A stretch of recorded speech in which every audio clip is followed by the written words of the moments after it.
So,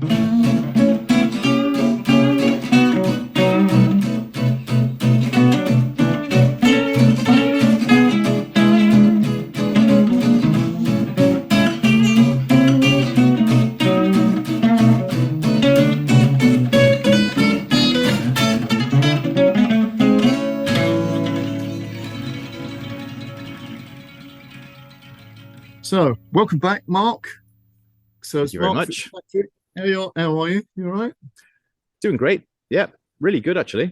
Almost, almost so much that it's embarrassing. Wow. One of those times when people ask you how you are, and usually it's like, all right. And I'm at one of those moments where I'm like, brilliant. How are you? That's To the good point then. where, to the point where you almost want to keep quiet about it, But I can't keep quiet about anything. That's good. So, the thing is, your book's out. Let's have a look at show me the cover. The book is out. Can you see it there? Yeah. This is it, with this beautiful illustration on the cover, and the back cover. These are paintings of Paris by night by a wonderful artist called Justine Gasquet. And I have also illustrations in the interior by another wonderful artist called Molly McHenry. You're not going to see. There you go. Look, Yeah, I it's a can see lovely them. one. So it's been a great collaboration because I had, my cover artist in Paris, my interior illustrator in New England, my graphic designer in Romania, and my, what would I call him? My branding guru, who's an old friend of mine, Cullum Roach, with Imagist London in work. Well, his company's in London, but he's now moved back to Cork, as all right-thinking people have done. Yes.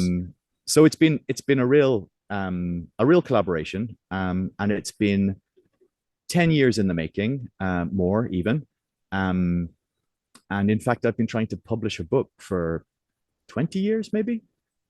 So I'm hoping for one of those overnight successes that took 20 years to prepare, Yes. which are the Yes. best kind, Exactly. And it is a really weird feeling, because yeah, I've been saying to myself and to everyone who will listen that I wanted to be a writer, that I am a writer, that I'm going to be a writer when I grow up. And for the longest time, I didn't really have anything to show for it. And it always made me think of that joke about the two guys sitting on a park bench, and one of them says, I'm writing a novel. And the other one goes, oh, really? Me neither. And, that thing of like the common wisdom on, there's nobody kind of said it first. It's not a quote. It's just a thing that gets repeated is a writer is somebody who writes, and that's it.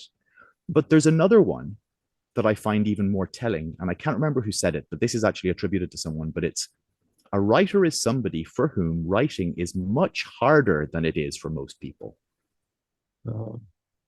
And I think for years, I wouldn't call it writer's block exactly, but I suffered from that thing of trying to say everything at once and never being able to do it justice, like never being able to finish it, never being able to have something that was so full and so complete and so finished. And I would get stuck in writing these really long, complicated novels, and I'd get stuck halfway. And I finished my first one 15 years ago now. I actually finished a novel. I had moved to Paris in 2003, and the move to Paris was like the first step. I mean, I'd wanted to be a writer. I'd been writing since I was a kid. I'd been starting novels. I wrote fantasy novels when I was 9 or 10. I made comic books that I used to sell in school. I used to write short stories, poetry, all sorts of things. And I think what happened to me was what maybe happens to a lot of people is that as a kid and as a teenager, I was writing all the time. And then I went and studied literature in college.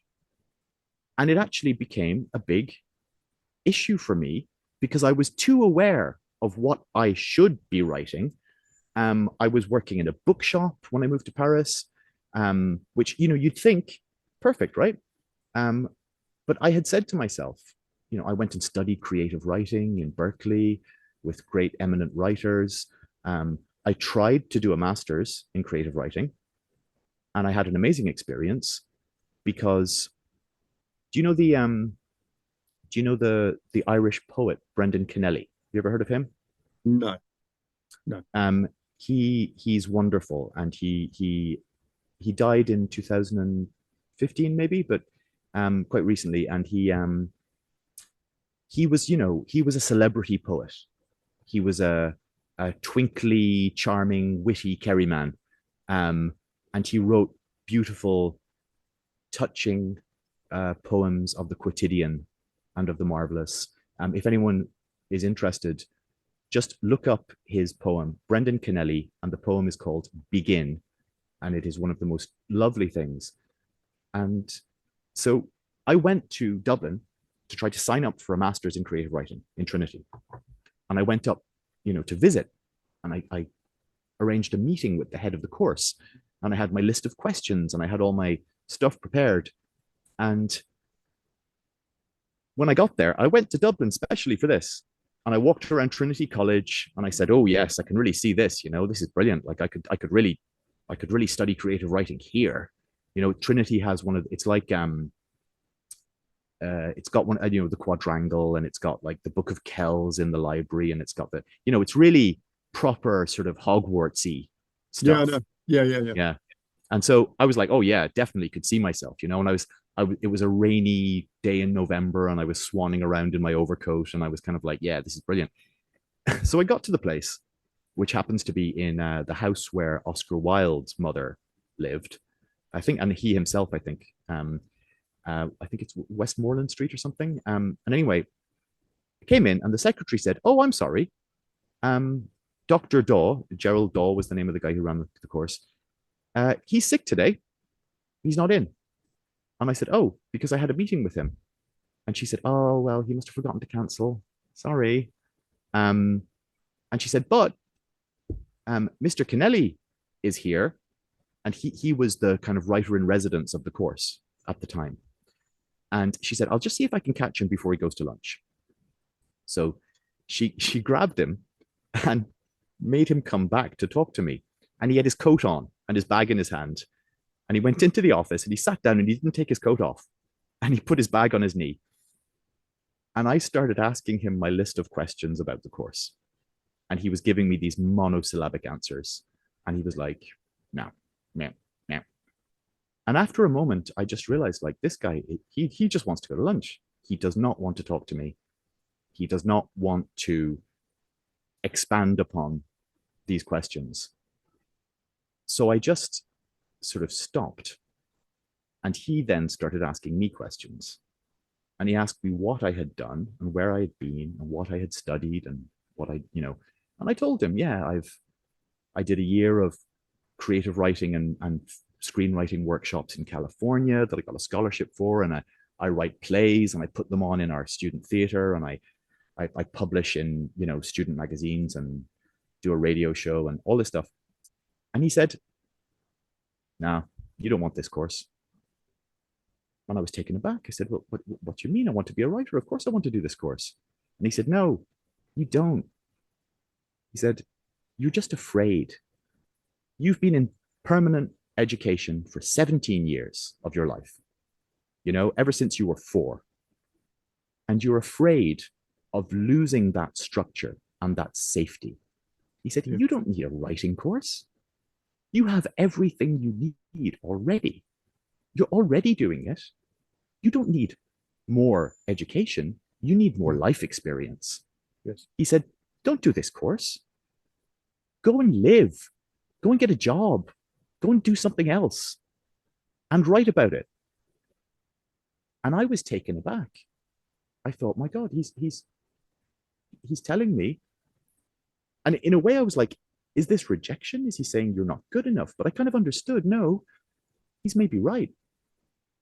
I don't need more structure and more lessons and more teachers. I need to actually do it. And he said, this is this is a course that will be useful to you maybe in 5 years or in 10 years. It'll be great. It's good for meeting other writers. It's good for giving you time to work on something that you've got going on. He said, but what you really need is to go out into the world and, experience some things to write about. And he told me some very funny anecdotes, and he started, he turned on the twinkly Kerryman charm, and relaxed a bit and unbuttoned his coat and put his bag down. And and he said to me, as I was leaving, feeling sort of a little bit frustrated, but also kind of inspired, He was like, "Go forth, young man, go and see the world." And as I was leaving, he said, "And you know what? You've got it. I could tell the minute you walked in. You've got it. You'll do it. Keep in touch. Let me know how it goes." And I walked out then feeling, oh, wow, amazing. And after a few minutes, I was like, wonder if he says that to all the dreamy little boys who walk into his office asking to do the writing course, But I decided, no, you know what? I'm going to take that as sincere. I'm going to take that as sincere. And he thinks that I've got it and that I can do it. And so I guess I can. And so I thought then, what will I do next? And I had been looking into other master's programs, and I had been, but I realized, no, you need to go and live a little. And I said to myself at that point, if you could do anything in the world right now, what would you do? And the answer was, I would go to Paris and live in a garret and write novels. And the follow-up question that I asked myself was, what the fuck is stopping you? And there was nothing. So I did. And I went to Paris and I lived in a garret and I worked in a bookshop and I wrote a novel. But that still wasn't enough. I did everything the right way. I found people I knew who had agents, and I asked them for an introduction to their agent. Like, can I send them my thing to try and get an agent? But I wasn't persistent, because I figured I will be a huge success immediately, and nothing less is good enough. And so I sent it to 3 agents, and they all said, well, it's very good, but it's not quite the kind of thing that I'm looking for at the moment. And so I gave up immediately. I was like, oh, well, bugger that then. That novel is obviously one for the desk drawer. I'll start another one. But meantime, I had to have a job, and I was a terrible bookseller because I was great at giving, advice about books and talking about books, but I was terrible at actually selling things. And I was terrible at managing the stock. I was the kind of bookseller who wanted to keep all the books on the shelf, who wouldn't get rid of them. Even if they hadn't sold for a year, I was like, yeah, but someone's going to come in one day and this will be exactly the book they want. I think I would have been better as a secondhand bookseller, maybe, but not in a business that was trying to make money.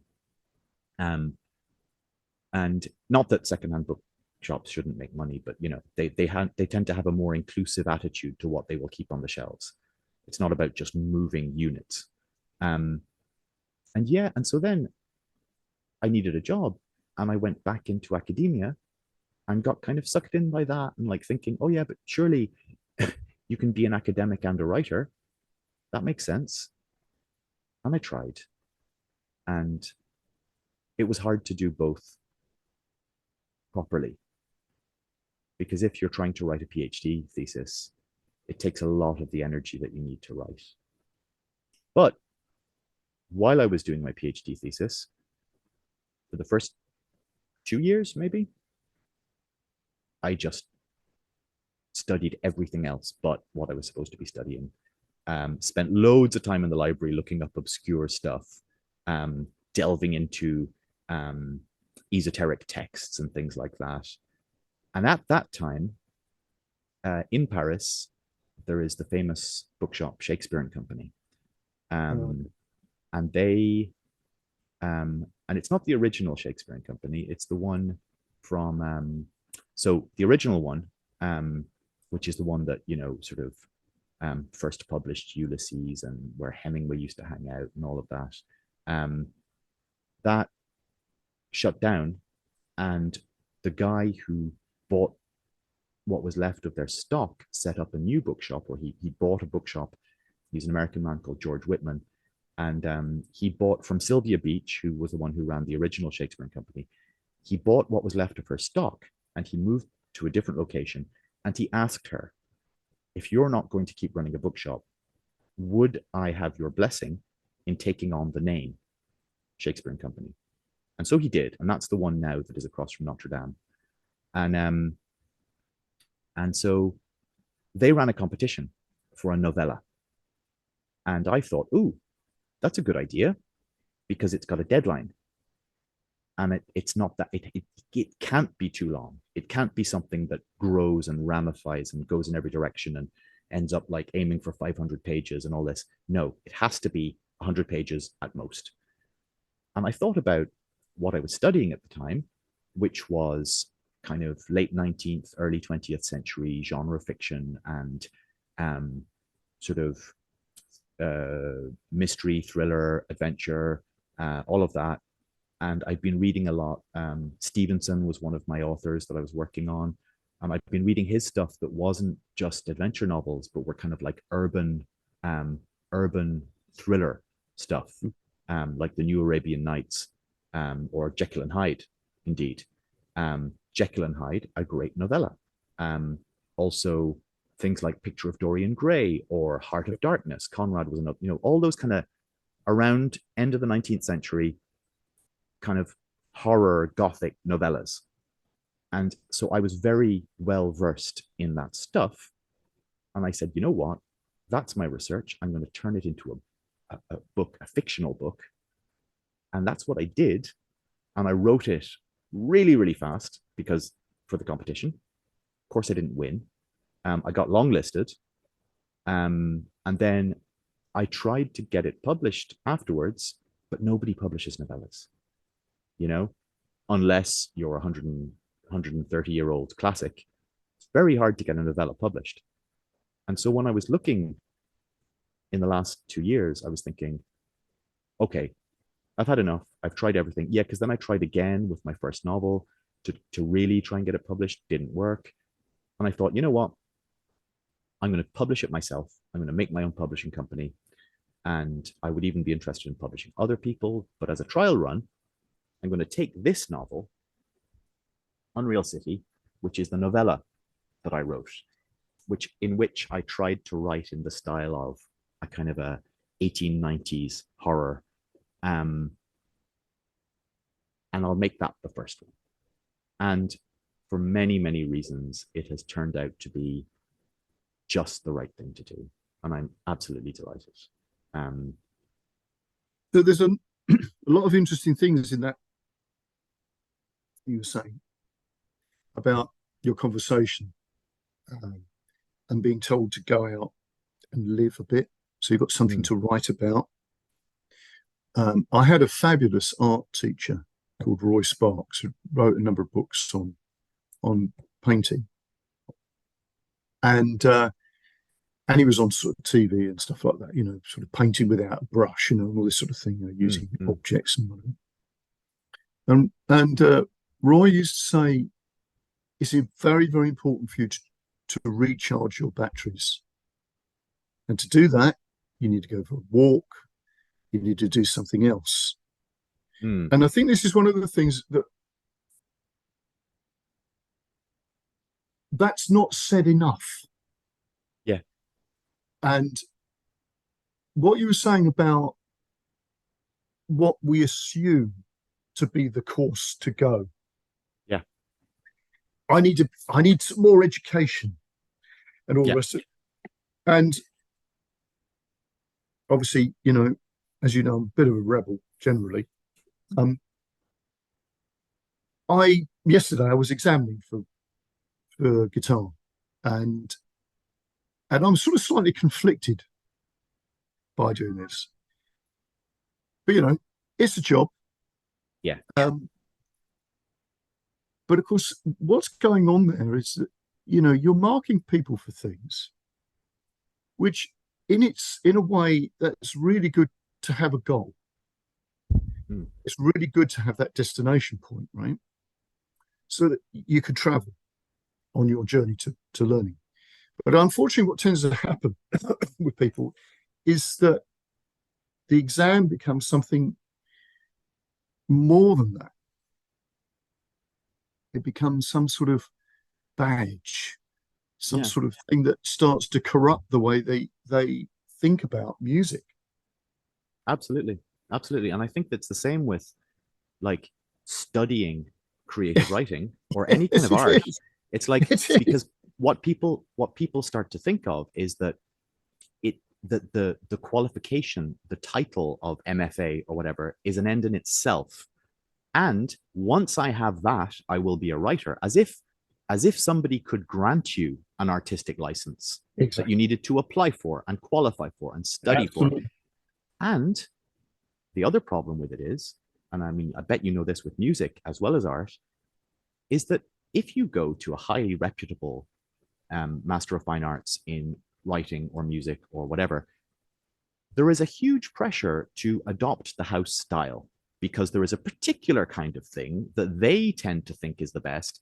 And you start saying, okay, I need to write MFA style literature, or I need to do art that will appeal to the London galleries that the Masters of Fine Arts is like trying to put us into contact with, instead of thinking, what do I have to say? What do I want to write? No matter how untrendy it is, you can't write for that audience, and you can't write for the market, because if you do, you'll end up with something that is soulless and is not yours. Exactly. That's exactly. You know, that relates to guitar playing totally.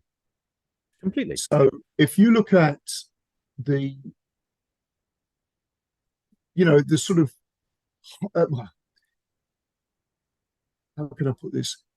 The golden days of rock guitar, rock.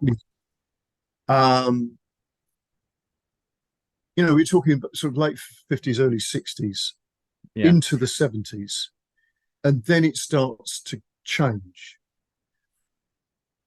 These were people who genuinely did not really know what they were doing theoretically at all.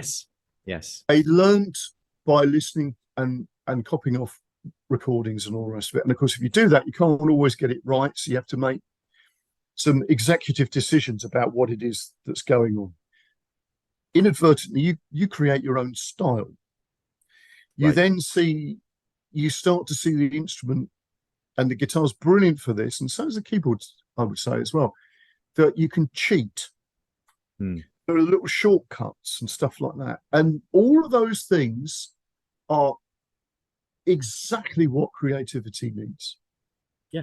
Exactly what creativity needs. Now we've got a situation where people can learn note for note what somebody else has done. And now we've just got lots of people that are technically very good, but let's just say they are, this is a bit of a sweeping statement, but shit players. I mean that in the nicest possible. I'm being trying to be very extreme here. But what I'm saying is they've got nothing to say. Yeah. You see, when you listen to a player who you think,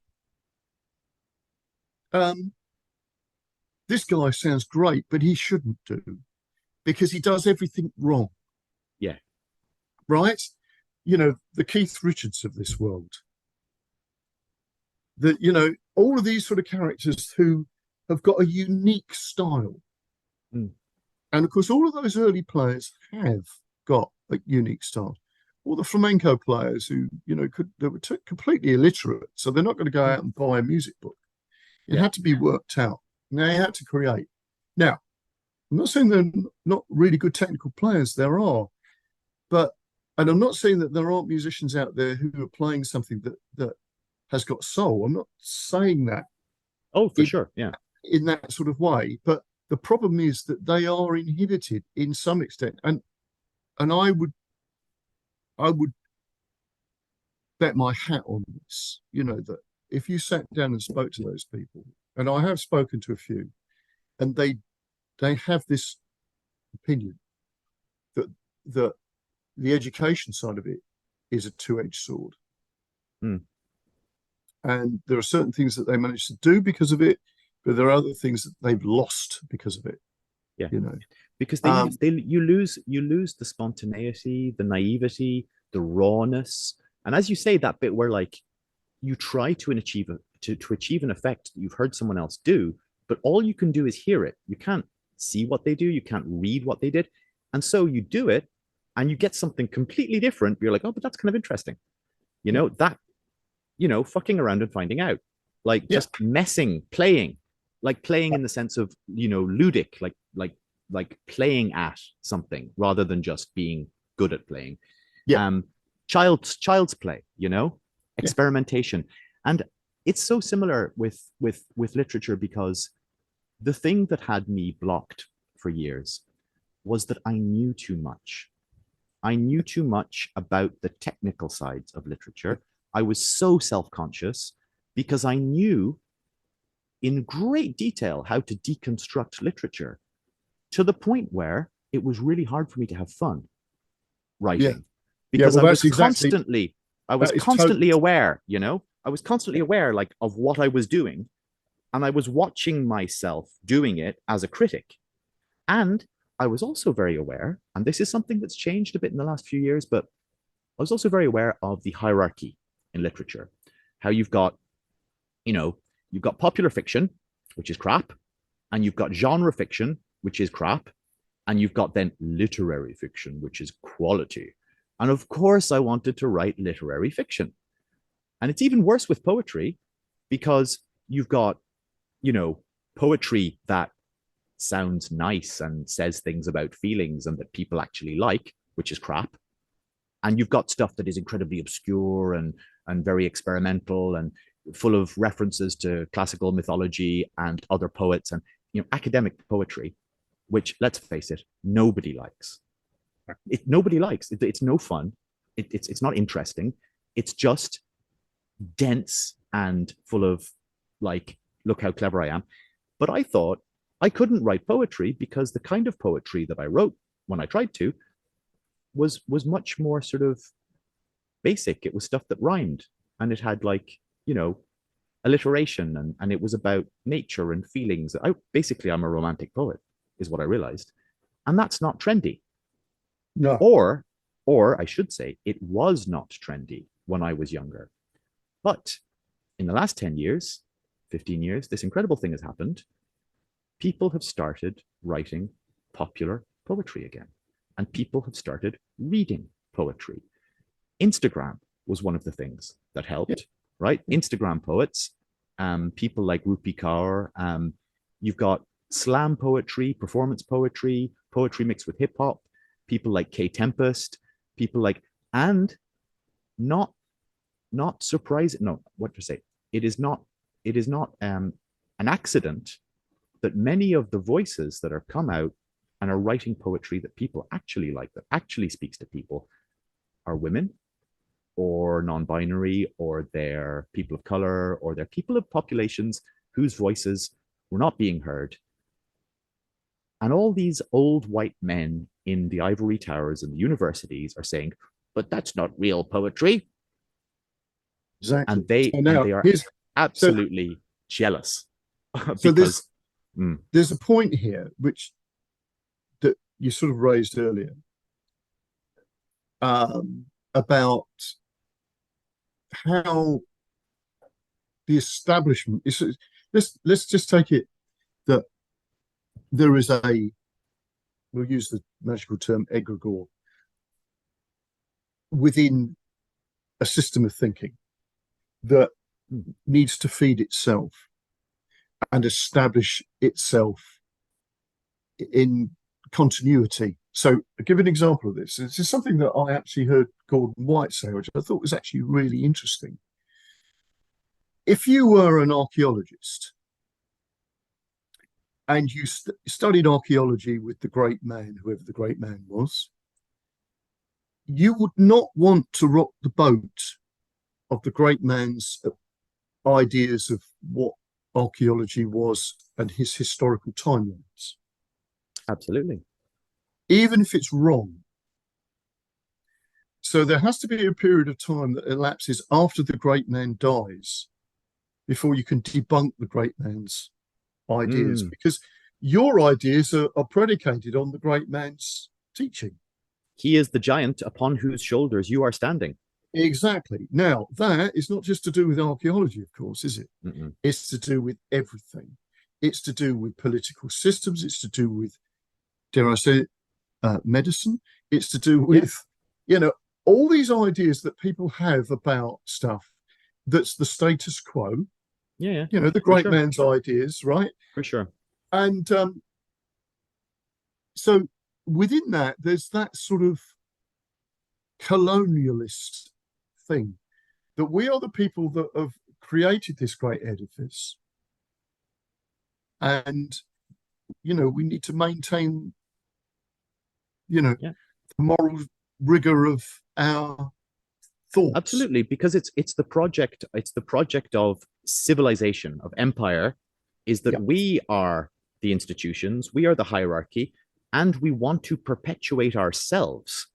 Yeah. And now what's interesting as well, though, I would add, is that up until, I would say, the end of the 20th century, and it still persists a little bit, the model of progress in learning, in academia, was you had the great man, right, with his great ideas, and then you had his sort of proteges, right, who would rise, and sometimes they would wait till after he was dead, but sometimes they wouldn't.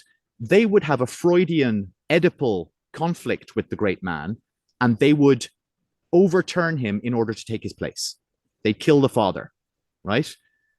And for example, Harold Bloom talks about this in The Anxiety of Influence, which is the idea that all writers are engaged in an Oedipal struggle with their influences, that they're all trying to either align themselves with this person, but also kind of trying to outdo them, to kill them. But what we notice is this is a model which is about patriarchy. It's about the son killing the father to take his place. Exactly. And what has happened now is that it's not that model isn't still in place. It is. It's just that a lot of people have realized, actually, we don't need to do that. That's not how life is. So we don't need to stay in the hierarchical structures of the institution, of the academy. We've always known this. Yeah. Because the Greek myths do exactly the same thing, right? So you have the prodigy obviously being eaten by the father figure. Yeah. Until one of them castrates or murders the father, right? But then the person who does this and rises to power does exactly the same thing. Yes, because it's a self-perpetuating cycle, and it's how patriarchy reproduces itself. It's how empire reproduces itself. You kill the emperor to become the emperor. Exactly. Whereas, if I could mention here, I think there's a very relevant sort of paradigm, which is this is all related to that very, very masculine form of storytelling and of narrative, which has been encapsulated by Joseph Campbell's The Hero's Journey, which was based obviously on Jung.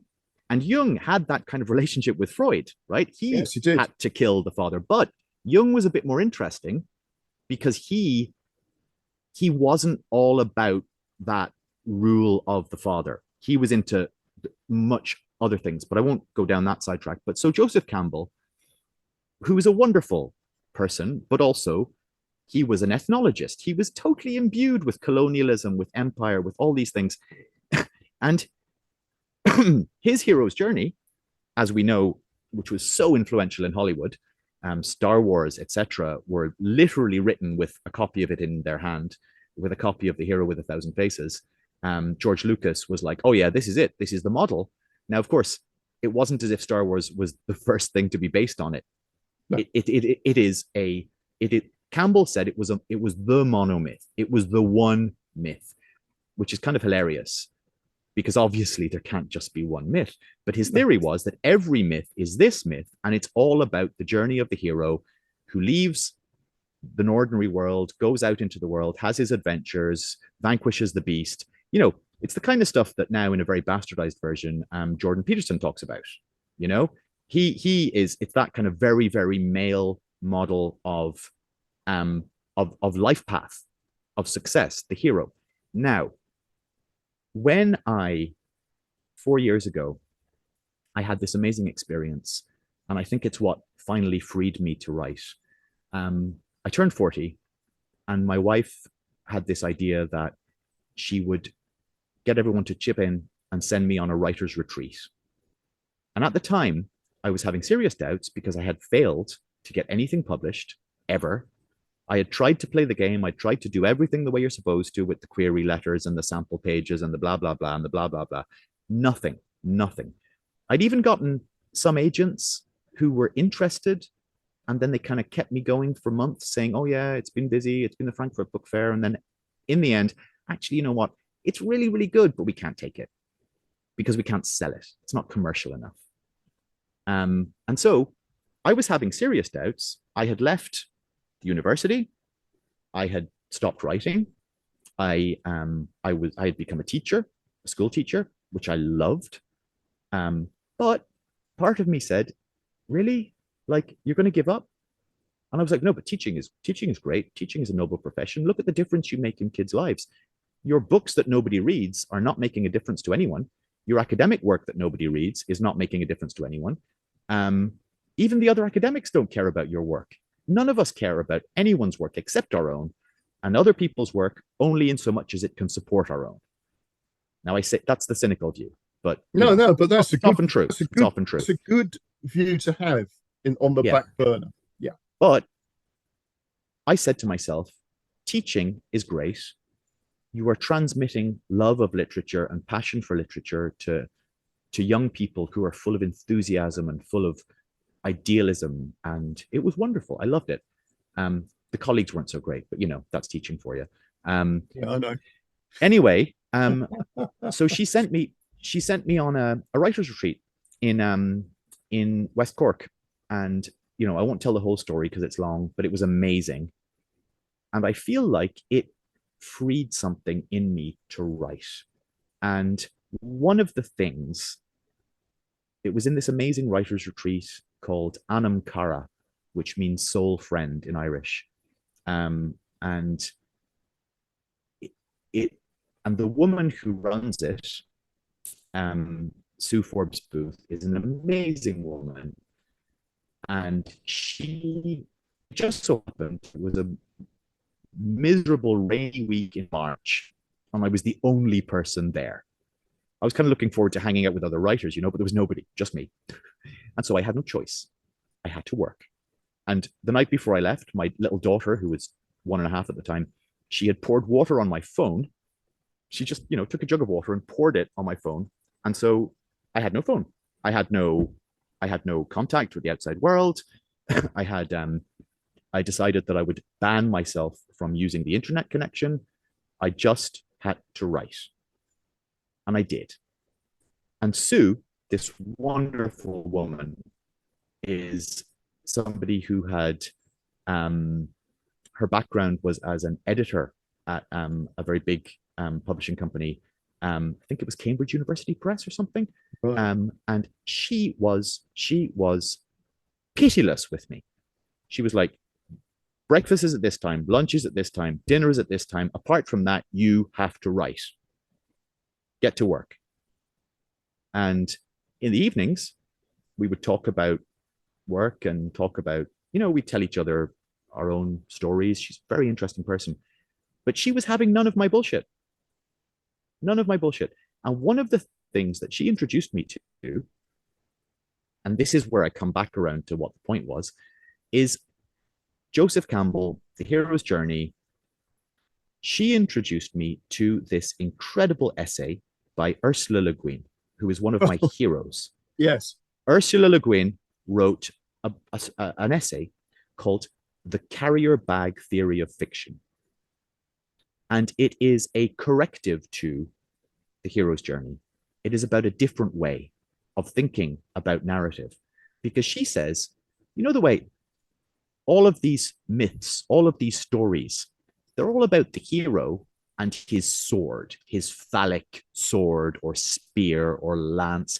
Even 2001 Space Odyssey, right? When do the apes become human? When they beat each other to death with a bone, you know? Yeah. And that becomes the spaceship. And, you know, and then you think of the beginning of Star Wars with the massive, big, long phallic spaceship. And she said, but no, you see, tools and weapons are not the first technology. No. The first technology is a recipient. It is a bag. Because if you find a fruit tree, you can eat your fill, but you cannot profit from the rest of the fruit until you can carry it. And you need a bag. And a bag in which you put stuff, or in which you carry a baby, or in which you, you know, hunting needs spears, gathering needs bags. And gathering was actually 80 to 90% of what they ate. Hunting was a very inefficient and hazardous way of getting nutrition. Gathering was reliable. And it wasn't just women did it, everyone did it. So the carrier bag theory of fiction is a corrective to that hierarchical, patriarchal, phallic, I have a spear, I have a sword, I will penetrate, I will pierce, I will slay the dragon. No, I will pick up stuff. I will gather things, experience. I will put stuff in my bag. It doesn't have to be linear. It doesn't have to be, I will go on a quest and I will win. I will beat the dragon, win the fair maiden. No, it's about picking things up along the way. Well, this is interesting. I'm going to jump in here because I really like this. You know, I forage. Yes. And I found that foraging has been an important mental state. Because to do that, you do it all year round, even when there's nothing to gather, because you're looking. Now, the importance of being able to create containers requires you to weave. Yes. And weaving is at the very heart of every ancient culture when they refer to how the world is and how fate is woven. Yes, yes. So I think that is such a good point. I think it's incredible, and I think I've never come across that before. I didn't realize this essay. You can. It's quite hard to find, but you can find it online. I've just found it on here. I just had a quick look. Perfect. And definitely.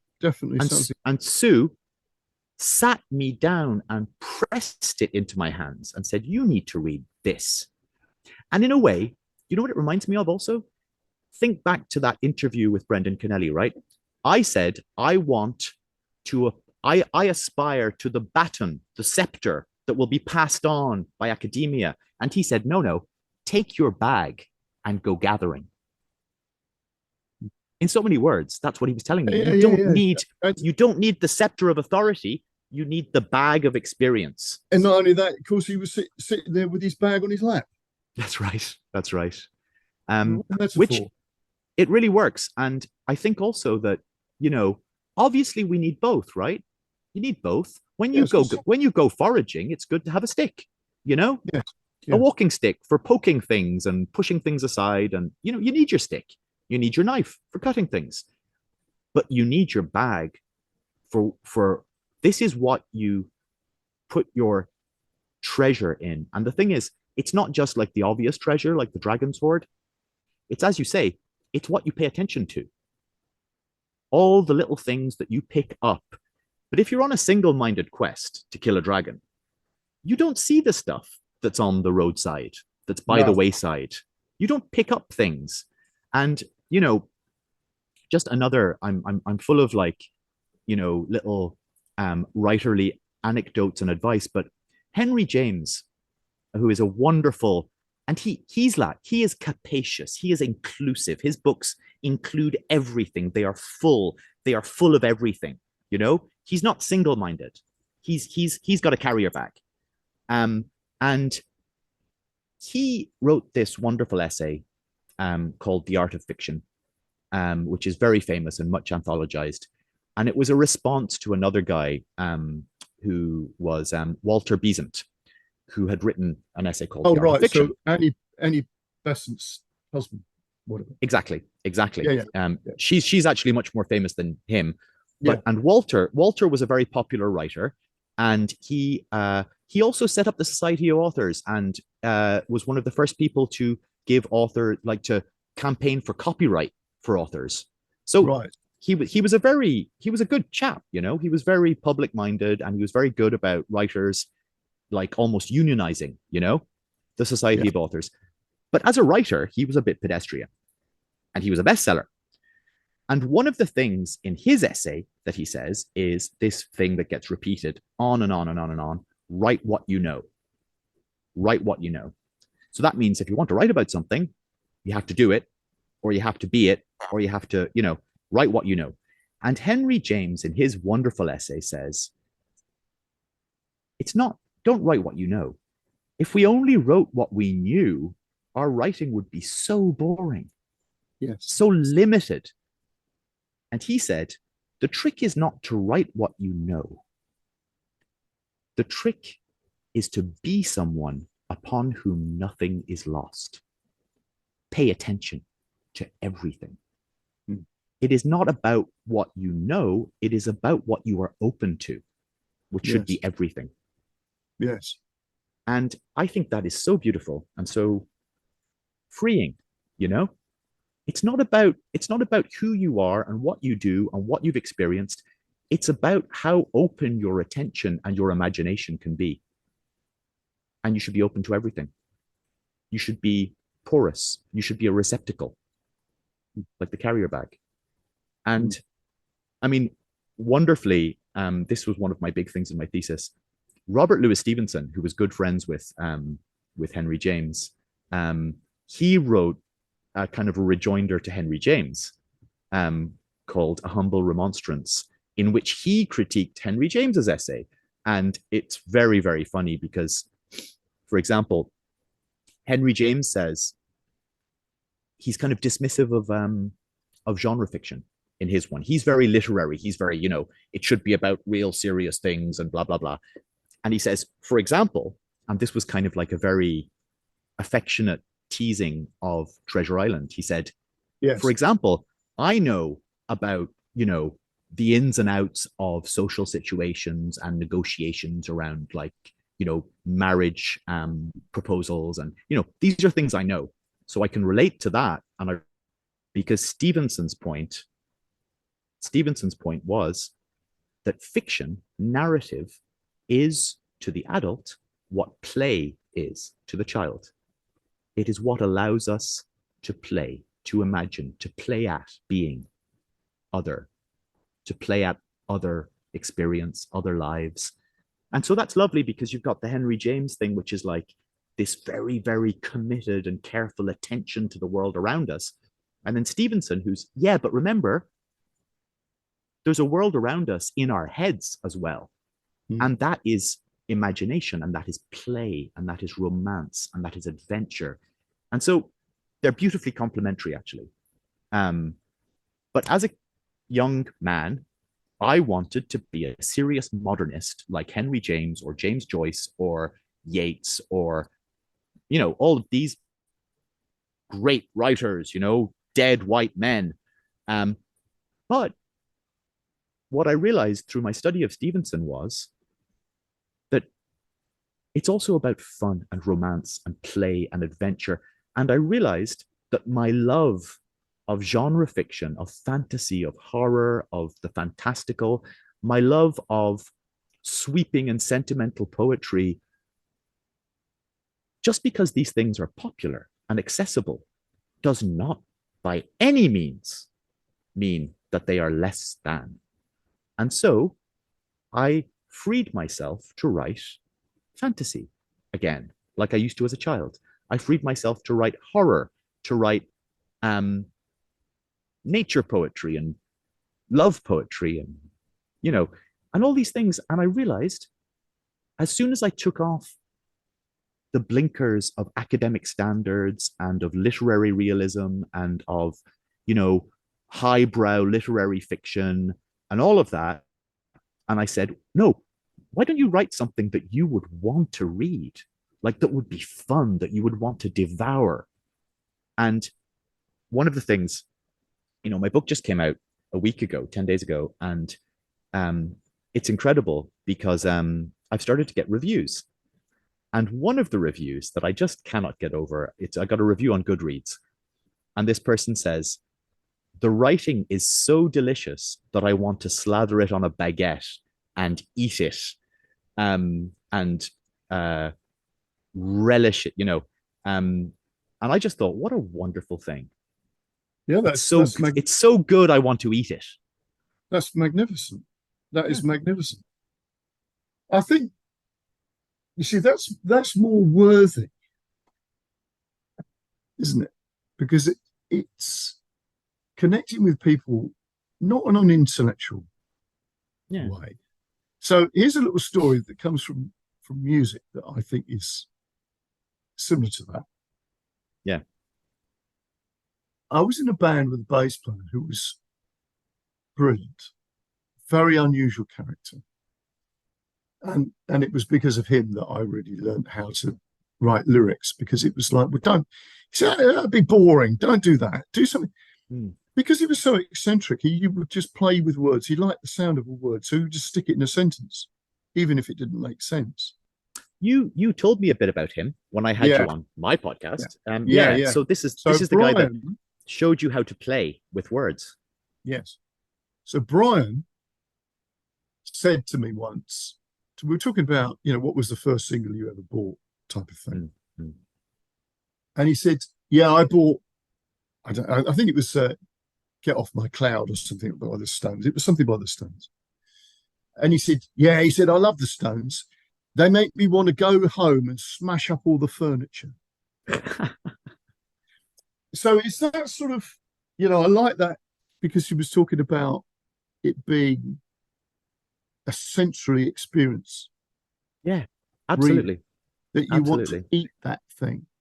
Yeah. And for him, it was, a tactile thing of having so much energy. Because of that, it made you want to do something.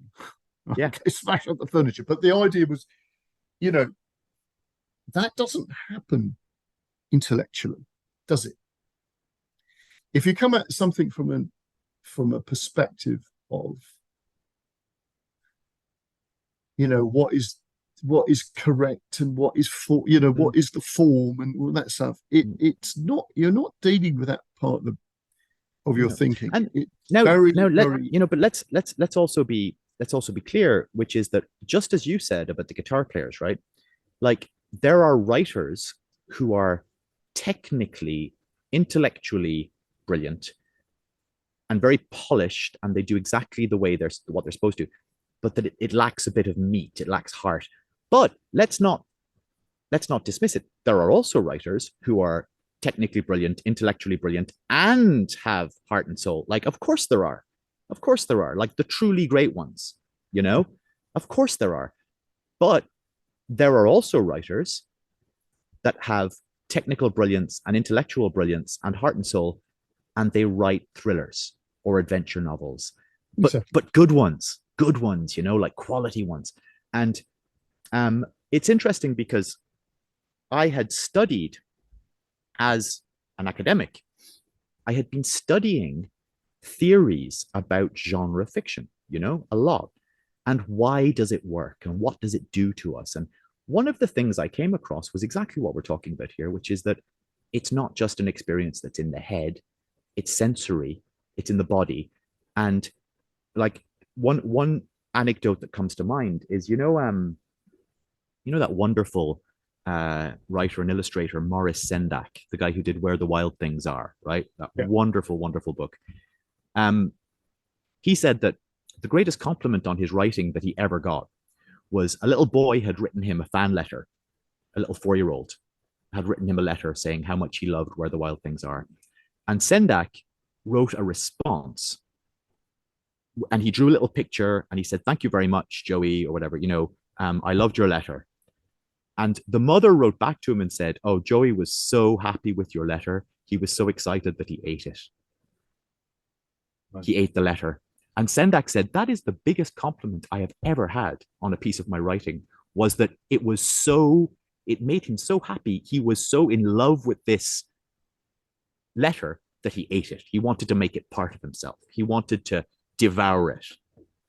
I love you so much. Isn't it? Because I love you so much I could eat you all up, Don't you think about those sort of PGM things where you get you write your intention on a piece of parchment, you burn the parchment, you take the ash and you mix it with something and you drink it or you eat it.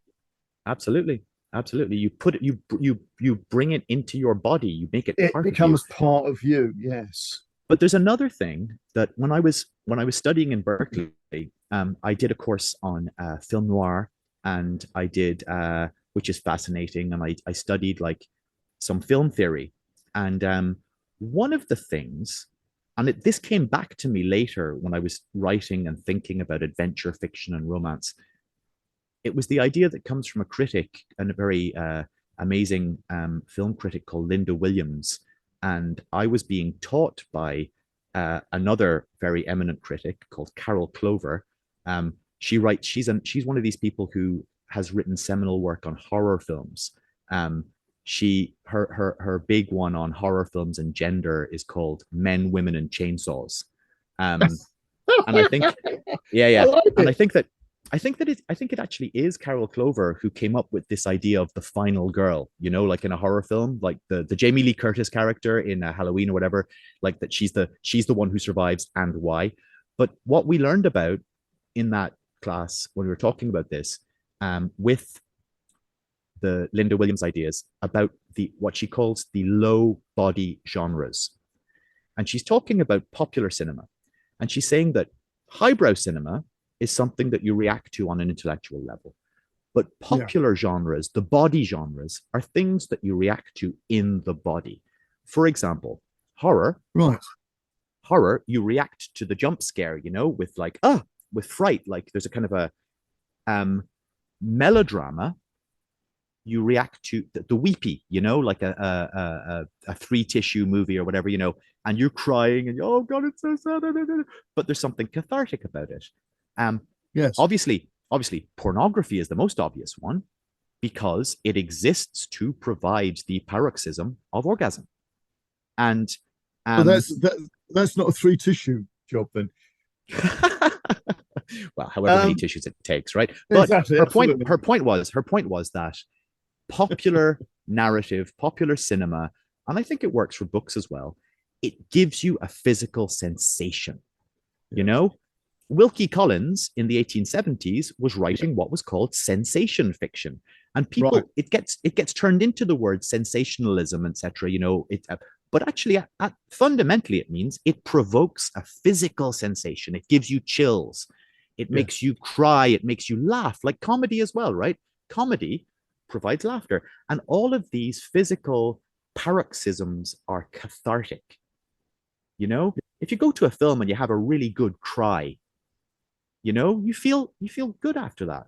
Or if you laugh your head off, or if you get the shit scared out of you, like, again, it's a physical sort of catharsis. And it's less intellectual than the catharsis that was theorized in terms of tragedy, right? Pity and terror. But the pity part is about like, oh gosh, humanity and big thoughts. But the terror part is just scaring the pants off you. And so these aren't noble genres. These aren't intellectual genres. These aren't literary genres in the sense of high literature. They're the ones that people go to in order to feel something. And not just an emotion, but a physical sensation. They grab you by the guts. And that's lovely. Yeah. That's amazing. Yeah, well, again, say the same thing about music, can't you? Exactly. Like I've been to see sort of like modern jazz performances that were very intellectual, that were abstract, you know, and they were amazing. Like I was stunned intellectually and sensorially, like, oh wow, how does he do that? Like, oh wow, that's an interesting sound. But it's like he says in, you know, the movie The Commitments, and they're doing blues and soul, right? And he says, no, don't go into jazz. Don't go into jazz. Jazz is abstract. Jazz is spiky. What we're doing has heart and soul. Exactly. As soon as you start playing jazz, it's got no guts. It's got no heart.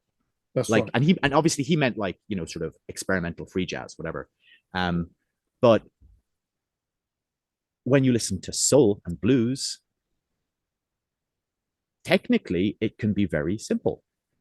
Technically, it can be actually not even particularly skillful. Sometimes, no. I mean, you listen to someone like Daniel Johnson, right? You know, playing crappy out of tune guitar, and he was a terrible guitar player, and he was a terrible singer, and he recorded in his garage, and he made little, like, you know, tapes, little analog tapes that he sold at on the street and outside concerts. And his music is so full of heart and soul and heartbreak that if it was polished and if it was technically good, it would lose something. Yes, it would. And it is that sort of balance, because again, there's lots of classic songs that got mistakes in. Yeah. What do you mean by mistake? Okay, so I'll reel off a few that wouldn't be allowed to happen now. So you've got out of tune guitars, you've got out of tune basses. So a good example of that is Brown Eyed Girl, Van Morrison. Yeah? The bass is out of tune on it. Really? Yeah. There are mistakes left in. There's a number of Led Zeppelin songs with mistakes in them. So Jimmy Page would deliberately leave an error in a song. Oh yeah, in his guitar part. Yeah. So I think. What, do you think it was? Do you think it was like something about like a type of signature? Like no, because the thing was that the performance was good. So okay, we'd leave it in. So I think it's Achilles' Last Stand. There's an error. There's some sort of bum note in it that's so obvious that you think anybody else would take it out. There's a squeaking drum pedal in that's so obvious. It's like there's a mouse running around in this thing. So that's on Since I've Been Loving You. So you know, you sort of think, but it didn't take away from how. No. Oh, and the other one is Yellow Submarine. In the first chorus, the first line of the first chorus, the harmonies are out of tune. Really? They are out. But it doesn't take away from the song. But and also, like in this world in which we have these kind of auto-tuned and massively polished and produced music, when you hear something that has a mistake or that is real, you know, that has authenticity, and you know, we are still in search of that always, and in search of the human in what the art that we want is. Because otherwise you may as well be listening to stuff that's made by AI, by, you know, and some of it practically is these days. Like they'll take an actual performer's voice as the basis, but then they'll run it through so many post-production things that it's no longer really a human performance. And also they cannot do it live. No. They have to do playback because they literally cannot produce the voice that is on the record because it doesn't exist. It's not real. Now, in fulfilling our usual tradition, we've done an hour. Yeah. We haven't even spoken about the book yet. Oh, well, you know. So what I would suggest is, if it's okay with you, yeah, could we do an episode which is absolutely, completely about the book. Oh, of course, absolutely. Is that all right? I would love it. Yeah. What I would like to hear from you, you don't have to give the game away about the book. No. The plot, but also about how you arrived at certain things within the plot. Yeah. Because I think that would be absolutely magnificent. So really what we've done is this sort of background. Yeah. Have you had a chance to read it, by the way? No, I haven't had it yet. So I'm just waiting for. Your copy should be in the mail. Exactly. Presently. So I'm waiting for that. All right. And if you want, I can send you the digital proof. To have a look at. Right. I'm a bit rubbish at reading things on screen. Yeah. No worries. Well, I will stick one in the post for you today, and then we'll see. In a few days or next week or whatever. Wonderful. That would be great. And also it would be great because one of the things that I've discovered in publishing it now and in having people respond to it is that I am remembering, because it was 10 years ago that I wrote it. That I first wrote it, and then I kind of revised it, obviously. But yeah, I'm remembering the layers of stuff that are in it because it's fun and it's kind of, almost caricaturely gothic and fin de siècle, decadent and stuff. But also, when I look at it now, I'm like, oh, wow, there's a lot of layers in this, because one of the things that I did, because at the time I was in academia, is that I wrote an introduction as an editor who was a young academic, who wasn't me, who was introducing a text that was written by another person. And then he was pretending that the text had been written by someone in the 1920s, and they were saying that it was about events that happened in the 1890s. But so there's all these layers. And what I did was, at the time, I had been reading, I think it's Pale Fire, yes, by Nabokov. And he does this amazing thing with the footnotes, which tell a whole parallel story, a subplot. And so I had my academic who's presenting this text writing little notes in the footnotes to his editor and complaining about the fact that he's taken out the previous footnote. And, so there's a back and forth going on in the footnotes. And also I'm rediscovering where the ideas actually came from, because I'd forgotten. Yes. That's interesting. I can say that that's exactly my experience with my book, because again, took a long time. Yeah. And it's quite good actually gets that. And I might have said this to you before, that when you listen back to music, that I listened back to music that I recorded, God knows, nearly 30 years ago. Yeah. It's not me. Yeah. It's not me. And I can listen to it just as a piece of music to think, I like this. It's a really good song. Yeah. But I felt the same. And I felt that reading it now, because I obviously I had read and reread, but now I had to read it as like an editor. Other people had helped me with editing it, but I had to go back over it with a fine-tooth comb and find any errors or whatever. But reading it, I was like, I like this. This is good. And then just yesterday, somebody had written to me and said, oh, I see your book is coming out. Can I have a digital copy to write a review? And I was like, brilliant, amazing.